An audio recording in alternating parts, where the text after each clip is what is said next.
Hola amigos de la EUDE, en este nuevo relato olvidado de la historia vamos a hablar de uno de los primeros actos de soberanía sobre nuestras irredentas islas del Atlántico Sur, nuestras queridas Islas Malvinas, protagonizado por el teniente coronel de Marina, don José María Pinedo, el 10 de octubre de 1832. Y para ponernos un poquitito en clima, en historia, en esa época gobernaba a cargo de las Provincias Unidas del Río de la Plata don Juan Manuel de Rosas y estaba a cargo de las islas el gobernador don Luis Bernet, quien había determinado, había lanzado una proclama prohibiendo la explotación ballenera desmedida que se hacía en la zona. Muy bien. En base a esta proclama que había hecho, captura a la goleta Estados Unidos llamada Harriet, con lo cual los estadounidenses le ordenan a otra goleta llamada Lexington que atacara Puerto San Luis en la isla Soledad.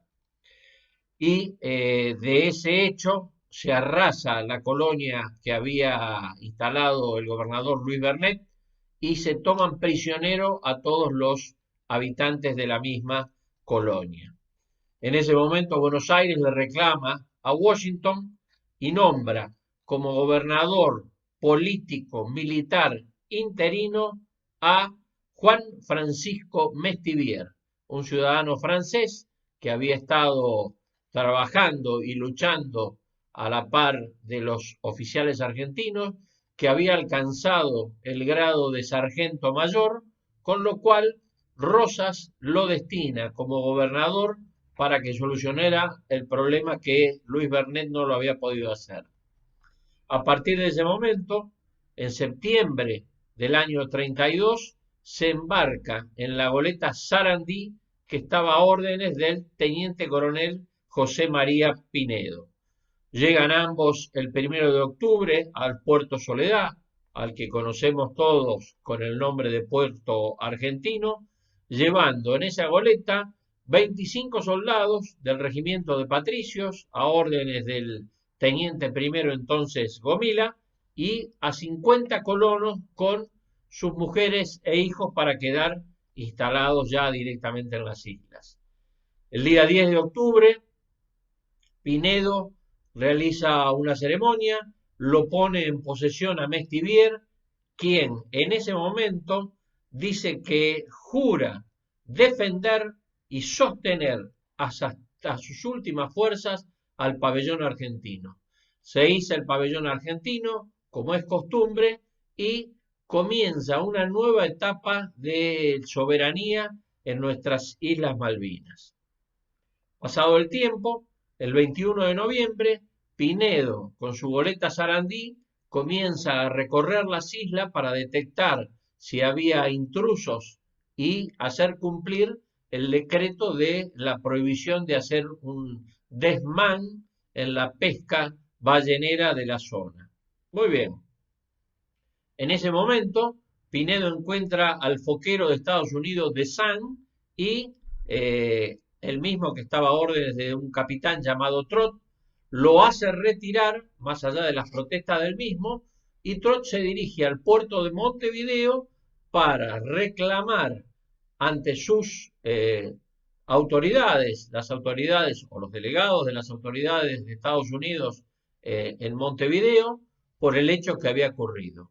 Las mismas le dicen que no haga caso del pedido de Pinedo o de la acción que había realizado, porque la fragata Lexington iba a ir nuevamente hacia el sur para hacerse cargo y hacer valer los derechos de la pesca que podían hacer los norteamericanos en ese lugar.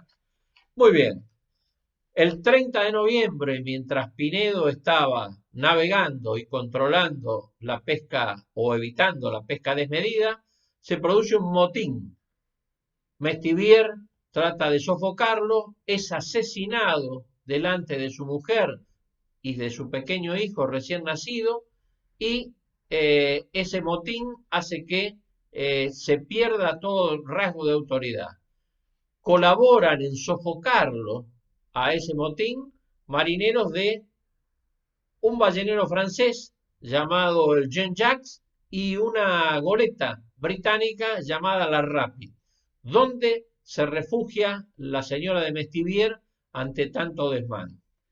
Pinedo regresa luego de su recorrido y se da cuenta de lo que estaba sucediendo, pone orden, captura a los amotinados que se habían escapado hacia el interior de las islas, los coloca dentro de la Sarandí y restablece el orden. Y le demuestra a todos los que estaban ahí, goletas norteamericanas, goletas británicas, que la posesión de nuestras Islas Malvinas estaban dependiendo en ese momento de las Provincias Unidas del Río de la Plata.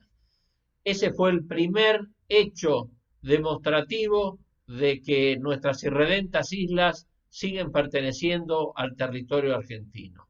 Orgullo de recordar este relato olvidado de la historia que no hace más que marcar un hito más de nuestra soberanía territorial e insular sobre todo esta zona del mar austral.